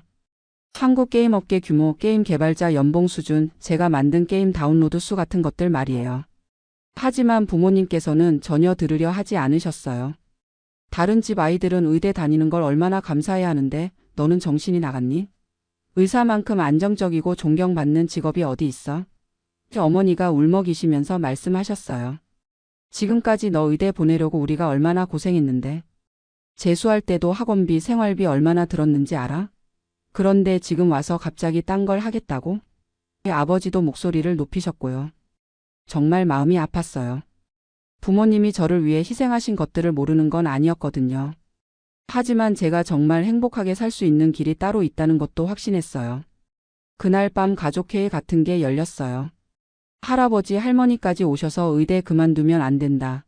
요즘 애들은 참을성이 없다 같은 말씀들을 계속 하셨어요. 게임 같은 건 취미로 하는 거지. 그걸로 평생 먹고 살 순 없어. 의사 면허만 있으면 굶어 죽을 일은 없다. 지금은 젊어서 그런 생각하지만 나중에 후회할 거야. 이런 말들을 1시간 넘게 들었어요.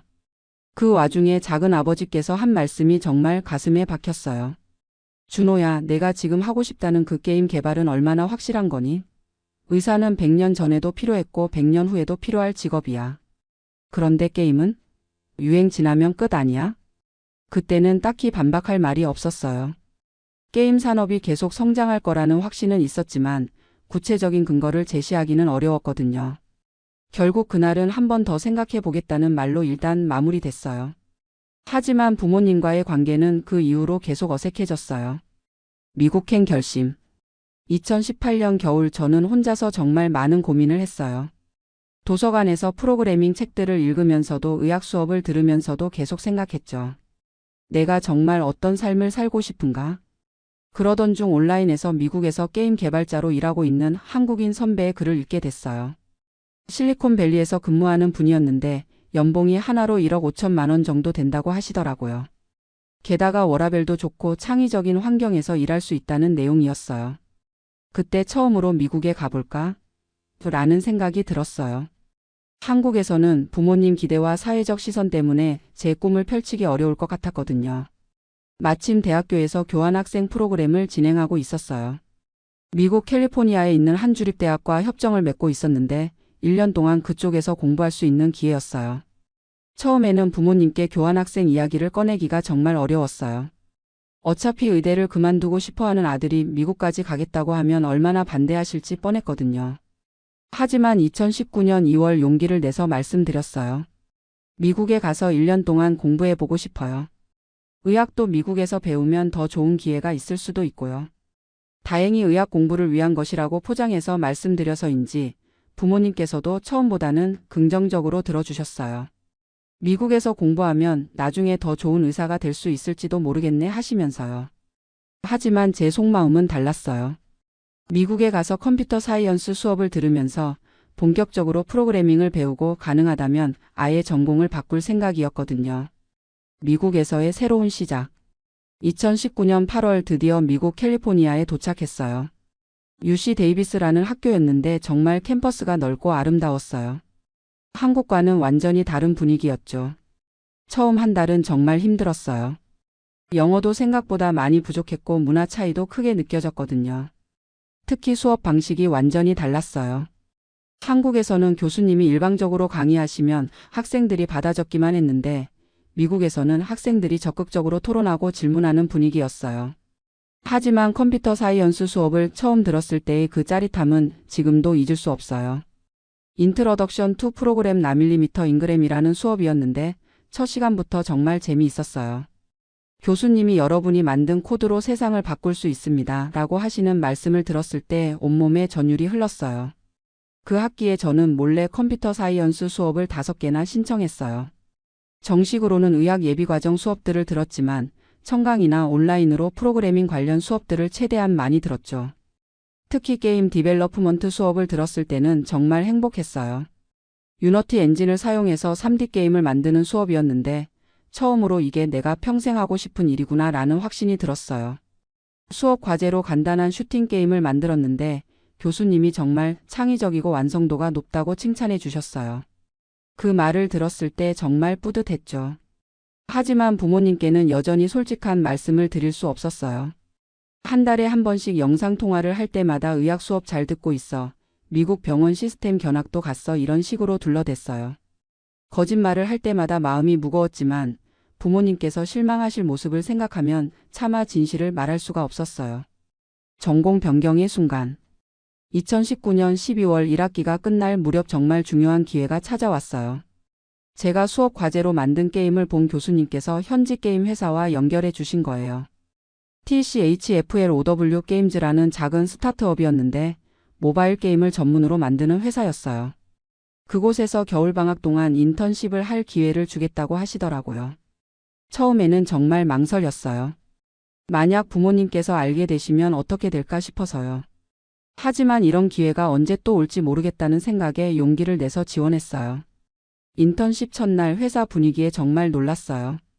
20대 후반에서 30대 초반의 젊은 개발자들이 자유로운 분위기에서 일하고 있었거든요. 복장도 자유롭고 근무 시간도 유연했어요. 무엇보다 모든 사람들이 정말 즐겁게 일하는 모습이 인상적이었어요. 첫 주에는 간단한 버그 수정 작업부터 시작했어요. 하지만 점점 더 중요한 일들을 맡게 되었고 2주 차부터는 새로운 게임의 핵심 기능 개발에 참여하게 됐어요. 그때 처음으로 진짜 상용 게임 개발이 어떤 건지 경험했어요. 수백만 명이 플레이할 게임을 만든다는 책임감도 있었지만 동시에 엄청난 성취감도 느꼈어요. 인턴십 3주 차에 제가 개발한 기능이 실제 게임에 적용되어서 앱스토어에 업데이트됐어요. 그날 밤 제가 만든 기능을 수십만 명이 사용하고 있다는 걸 생각하니까 정말 감동적이었어요. 그리고 인턴십 마지막 날 회사 CEO가 저를 따로 불러서 이런 말씀을 해주셨어요. 준호, 너는 정말 뛰어난 개발자야. 우리 회사에서 정식으로 일해볼 생각 없어? 지금 당장은 학생 비자 때문에 어렵겠지만 졸업하고 나서 H에서 일비 비자로 오면 연봉 9만 달러부터 시작할 수 있어. 그때 하나로 약 1억 원이 조금 넘는 금액이었어요. 한국에서 의사 초봉보다 높은 수준이었죠. 그 순간 정말 확신했어요. 이게 내 길이구나. 더 이상 거짓말하면서 살 수는 없겠다. 부모님께 진실을 고백하다. 2020년 1월 한국으로 돌아가기 전에 저는 부모님께 정말 솔직한 이야기를 해야겠다고 결심했어요. 더 이상 거짓말로 부모님을 속일 수도 없었고 제 인생에 대해서는 제가 책임져야 한다는 생각이 들었거든요. 한국에 도착해서 집에 가는 길이 정말 길게 느껴졌어요. 부모님께서 어떤 반응을 보이실지 정말 걱정됐거든요. 집에 도착해서 짐을 정리하고 저녁을 함께 드신 후에 거실에서 가족 회의를 했어요. 이번에는 정말 진심으로 솔직하게 모든 걸 말씀드렸어요. 아버지, 어머니. 저는 미국에서 의학 공부를 한 게 아니라 컴퓨터 프로그래밍을 공부했어요. 그리고 게임 회사에서 인턴십도 했고요. 정말 죄송하지만 저는 의사가 되고 싶지 않아요. 게임 개발자가 되고 싶어요. 예상했던 대로 부모님께서는 정말 충격을 받으셨어요. 특히 어머니는 내가 거짓말을 했다는 게 더 충격이야 라고 하시면서 눈물을 보이셨어요. 하지만 이번에는 제가 좀 더 구체적인 자료들을 준비해 갔어요. 미국 게임 업계 현황, 제가 인턴십했던 회사의 채용 제안서, 그리고 제가 개발한 게임들의 성과 같은 것들 말이에요. 이 회사에서 저한테 연봉 1억 원 정도 주겠다고 했어요. 그리고 몇 년 경험을 쌓으면 2억, 3억도 충분히 가능하다고 하더라고요. 아버지께서 조금 관심을 보이시더라고요. 정말 그 정도 받을 수 있어? 네, 실제로 미국에서 시니어 게임 개발자들은 하나로 3억 원 이상 받는 분들도 많아요. 그리고 주식 옵션까지 받으면 더 많을 수도 있고요. 어머니께서는 여전히 걱정스러워 하셨어요. 그래도 의사가 더 안정적이지 않을까? 게임 회사는 망하면 어떻게 해? 어머니, 요즘 게임 산업이 영화 산업보다도 훨씬 큰 시장이에요. 그리고 제가 배운 프로그래밍 기술은 게임 회사가 아니더라도 구글, 애플, 마이크로소프트 같은 큰 회사에서도 필요로 하는 기술이에요.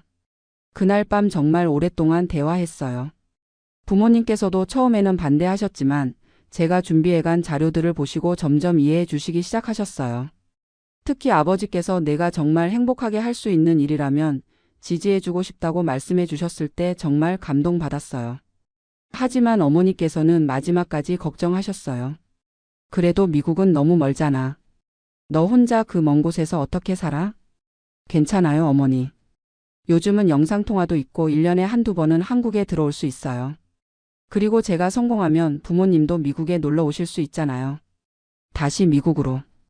2020년 2월 코로나가 막 시작될 무렵 저는 다시 미국으로 돌아갔어요. 이번에는 정식으로 컴퓨터 사이언스로 전공을 바꾸기 위해서였어요. 사실 전공 변경 과정이 쉽지는 않았어요. 의학 예비 과정에서 들었던 학점들을 컴퓨터 사이언스 전공으로 인정받기 어려운 부분들이 있었거든요. 하지만 제가 이미 프로그래밍 실력을 증명했고 인턴십 경험도 있어서 교수님들께서 많이 도와주셨어요. 코로나 때문에 모든 수업이 온라인으로 진행됐지만 오히려 저에게는 더 집중할 수 있는 환경이었어요. 기숙사에서 하루 종일 코딩하고 공부하면서 정말 빠르게 실력을 늘릴 수 있었거든요. 그리고 2020년 여름 TCHFLOW 게임즈에서 다시 인턴십 기회를 주셨어요. 이번에는 원격으로 일했는데 코로나 때문에 모든 직원들이 재택근무를 하고 있었거든요. 그 여름 인턴십에서 정말 중요한 프로젝트에 참여하게 됐어요. 미스틱 ADVNTUR이라는 RPG 모바일 게임의 전투 시스템을 개발하는 일이었는데 제가 메인 개발자로 참여했어요. 3개월 동안 정말 열심히 일했어요. 하루에 12시간씩 코딩하는 날도 많았지만 전혀 힘들지 않았어요. 오히려 제가 만든 시스템이 점점 완성되어 가는 걸 보면서 정말 뿌듯했거든요. 그리고 그 게임이 2020년 10월에 출시됐는데 첫 달에 다운로드 수가 50만을 넘었어요. 제가 개발한 전투 시스템에 대한 유저들의 반응도 정말 좋았고요. 부모님께 그 소식을 전해드렸을 때 정말 기뻐하시더라고요. 우리 아들이 만든 게임을 50만 명이 한다고? 하시면서 신기해 하셨어요. 첫 정규직과 성장. 2021년 5월 드디어 대학을 졸업했어요.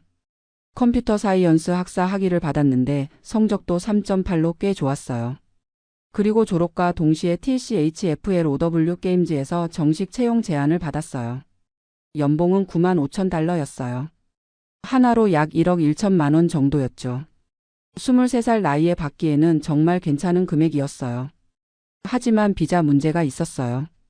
H에서 을비 비자 추첨에 떨어져서 OPT로 1년 동안만 일할 수 있는 상황이었거든요. 그래서 2022년에 다시 H에서 을비에 지원해야 했고 다행히 그때는 당첨됐어요. 첫 직장 생활은 정말 꿈 같았어요. 매일 아침 9시에 출근해서 오후 6시에 퇴근하는 게 기본이었고 크런치 타임이 아닌 이상 야근은 거의 없었어요. 한국에서 들었던 직장 생활과는 완전히 달랐죠. 동료들도 정말 좋았어요. 다양한 국적의 사람들이 함께 일했는데 모두들 서로의 아이디어를 존중하고 자유롭게 의견을 나누는 분위기였어요. 특히 기억에 남는 건 제가 제안한 새로운 게임 아이디어가 실제 프로젝트로 채택된 일이에요. 퍼즐 퀘스트라는 매치삼 퍼즐과 RPG를 결합한 게임 아이디어였는데 회사에서 정말 좋아했어요. 그 프로젝트의 리드 개발자로 일하게 되면서 정말 많은 걸 배웠어요. 팀 관리, 프로젝트 스케줄링, 다른 부서와의 협업 같은 것들 말이에요. 그리고 그 게임이 2022년 초에 출시됐는데 정말 대박이 났어요. 첫 주에 100만 다운로드를 넘겼고 매출도 월 50만 달러 정도 나왔어요. 그 성과 덕분에 2022년 연말에 승진을 했어요. 시니어 게임 개발자가 되면서 연봉도 12만 달러로 올랐고요. 하나로 약 1억 5천만 원 정도였어요. 부모님께서 정말 자랑스러워 하셨어요. 우리 아들이 미국에서 이렇게 성공하다니 하시면서 친척들에게도 자랑하시더라고요. 더 큰 도전. 2023년에는 더 큰 기회가 찾아왔어요. 실리콘밸리의 유명한 게임 회사인 드림워크스 인터랙티브에서 스카웃 제안을 받은 거예요. 사실 처음에는 망설였어요. TCHFLOW 게임즈에서도 충분히 만족스럽게 일하고 있었거든요. 하지만 드림워크스는 정말 꿈의 회사였어요. 픽사나 디즈니급의 애니메이션을 기반으로 한 게임들을 만드는 곳이었거든요. 면접 과정이 정말 까다로웠어요. 코딩 테스트, 시스템 디자인, 문화 적합성 면접까지 총 5라운드의 면접을 봤어요. 하지만 그동안 쌓은 경험과 포트폴리오 덕분에 합격할 수 있었어요. 새로운 회사에서 제안한 연봉은 16만 달러였어요. 하나로 약 2억 원 정도였죠.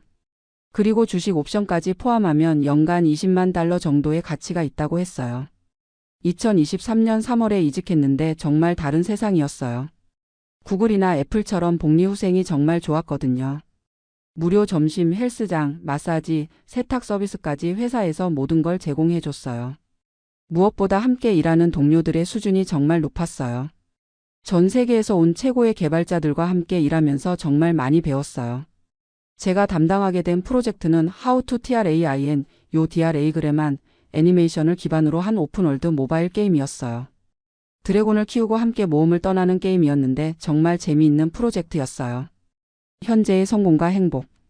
지금은 2024년이고 저는 드림워크스 인터랙티브에서 리드 게임 플레이 프로그래머로 일하고 있어요. 연봉은 18만 5천 달러, 하나로 약 2억 3천만 원 정도 받고 있고요. 매일 아침 일어나서 출근하는 게 정말 즐거워요. 제가 좋아하는 일을 하면서도 충분한 돈을 벌고 있고 동료들과 함께 창의적인 작업을 할 수 있다는 게 정말 행복해요. 회사에서는 연간 4주의 유급휴가를 주는데 작년에는 부모님을 미국으로 초대해서 함께 여행했어요. 샌프란시스코, LA, 라스베이거스, 그랜드 캐니언까지 2주 동안 함께 돌아다녔는데 부모님께서 정말 좋아하셨어요.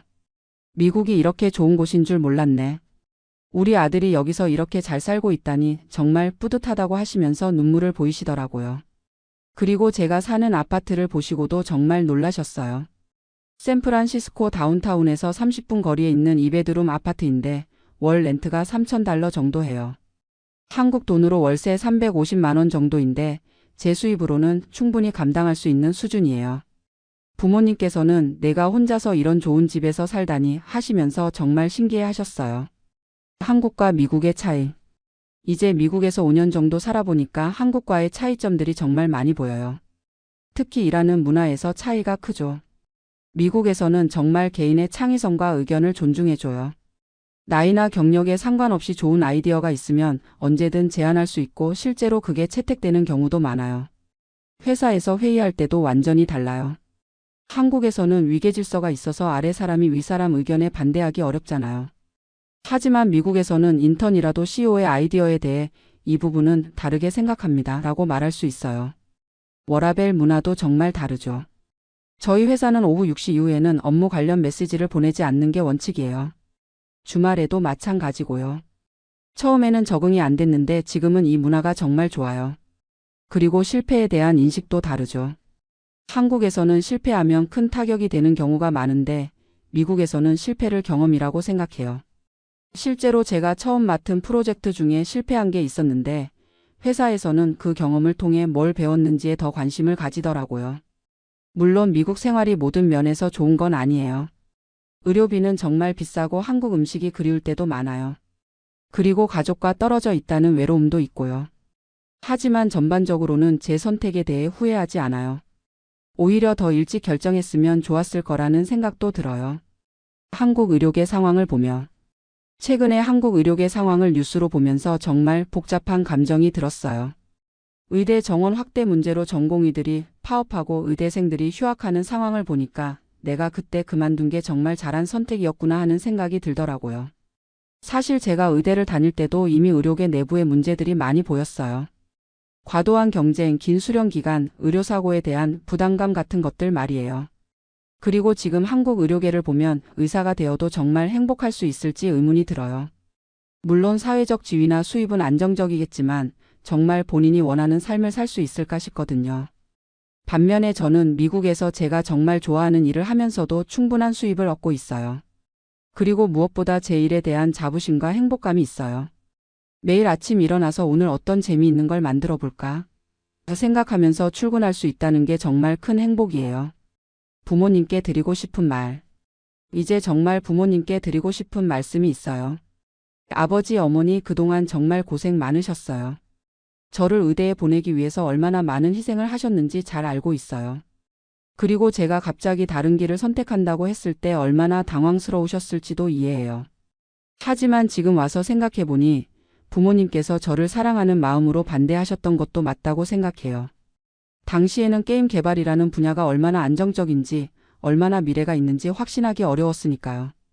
그런데 지금 제가 이렇게 성공적으로 살고 있는 모습을 보시면서 조금이나마 안심이 되셨으면 좋겠어요. 제가 선택한 길이 틀리지 않았다는 걸 증명할 수 있어서 정말 다행이에요. 특히 어머니, 제가 미국에 혼자 있다고 너무 걱정하지 마세요. 여기서 정말 좋은 사람들을 많이 만났고 한인 커뮤니티도 있어서 외롭지 않아요. 그리고 영상통화로 자주 얼굴 볼 수 있잖아요. 아버지, 제가 어릴 때부터 남자는 책임감 있게 살아야 한다고 항상 말씀해 주셨잖아요. 지금 저는 정말 책임감 있게 살고 있어요. 제 일에 최선을 다하고 동료들과 좋은 관계를 유지하며 회사에서도 인정받고 있어요. 그리고 무엇보다 제 선택에 대해 후회하지 않고 살고 있어요. 매일 행복하게 일하면서도 충분한 수입을 얻고 있으니까 부모님께서도 자랑스러워 하셔도 될 것 같아요. 같은 고민을 하는 분들께. 제 이야기를 들으시는 분들 중에는 저와 비슷한 상황에 계신 분들도 있을 거예요. 부모님의 기대와 본인의 꿈 사이에서 고민하고 계신 분들 말이에요. 제가 감히 조언을 드린다면 정말 신중하게 결정하시되 본인의 마음에 솔직하셨으면 좋겠어요. 다른 사람의 기대에 맞춰서 사는 인생은 결국 본인도 불행하고 주변 사람들도 불행하게 만들어요. 물론 쉬운 결정은 아니에요. 저도 정말 많은 고민을 했고 부모님과의 갈등도 겪었거든요. 하지만 결국은 제 선택이 옳았다는 걸 증명할 수 있었어요. 특히 요즘 같은 시대에는 전통적인 직업 개념이 많이 바뀌고 있어요.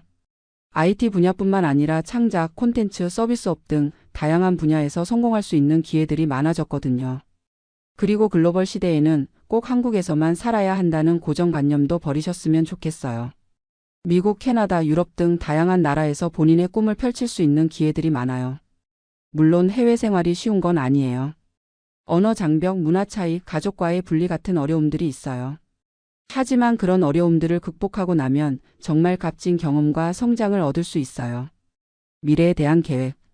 앞으로 저는 몇 년 더 미국에서 경험을 쌓은 후에 제 회사를 창업해 볼 생각이에요. 특히 한국과 미국을 연결하는 게임이나 콘텐츠를 만들어 보고 싶어요. 한국의 K-에서팝이나 드라마가 전 세계적으로 인기를 끌고 있는 것처럼 한국적인 요소를 담은 게임도 글로벌 시장에서 성공할 수 있다고 생각해요.